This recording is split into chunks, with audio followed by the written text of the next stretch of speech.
Okay, today we're starting in on Paul's letter to the Colossians. So this was a letter that he wrote to the church in Colossae. It wasn't a major city back in Paul's day.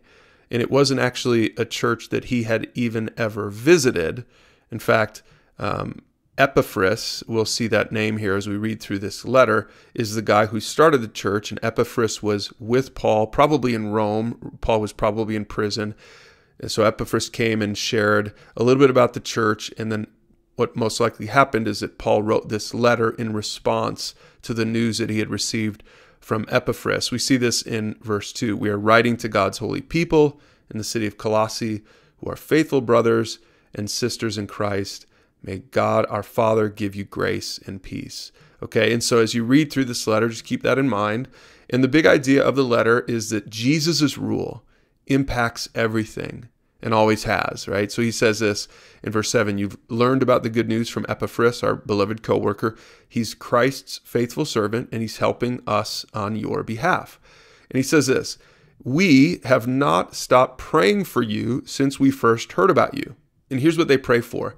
We ask God to give you complete knowledge of his will and to give you spiritual wisdom and understanding.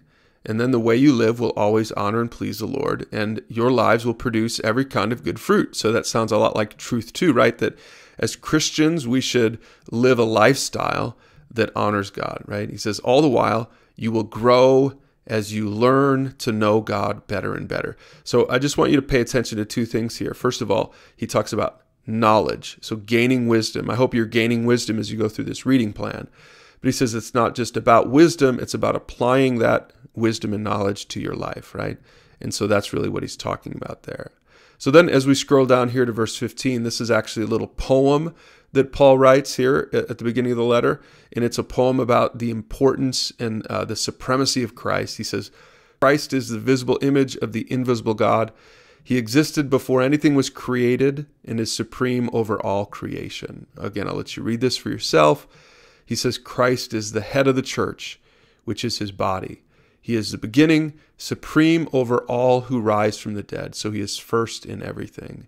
And by the way, as you read this letter, just pay attention to the fact that this is one of Paul's later letters. So if you read Galatians, his first letter, you'll see that he's developing a lot of this theology and understanding. But by the time he gets to this letter, he really is speaking with almost a different clarity on the topic. He's saying many of the same things, but he speaks with such great clarity because he's really developed and grown in his own understanding of the gospel and who Jesus is. And we see that here. And in verse 23, he talks about assurance. He says, you must continue to believe this truth and stand firmly in it. Don't drift away from the assurance that you received when you heard the good news, the gospel.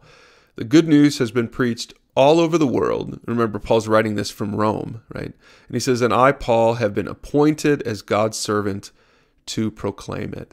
And so he talks about the assurance. He says, it's easy, maybe you've experienced this. If you're a Christian, it's easy to sometimes maybe doubt your faith a little bit. I'll put some more on that below if you want to dig into that particular topic, if you've struggled with that. But this is what Paul's talking about at this point in the letter.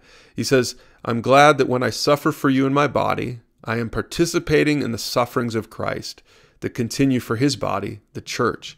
And so Paul is talking about the fact that he's in Rome. And by the way, remember, he is going to end up dying a martyr's death in Rome.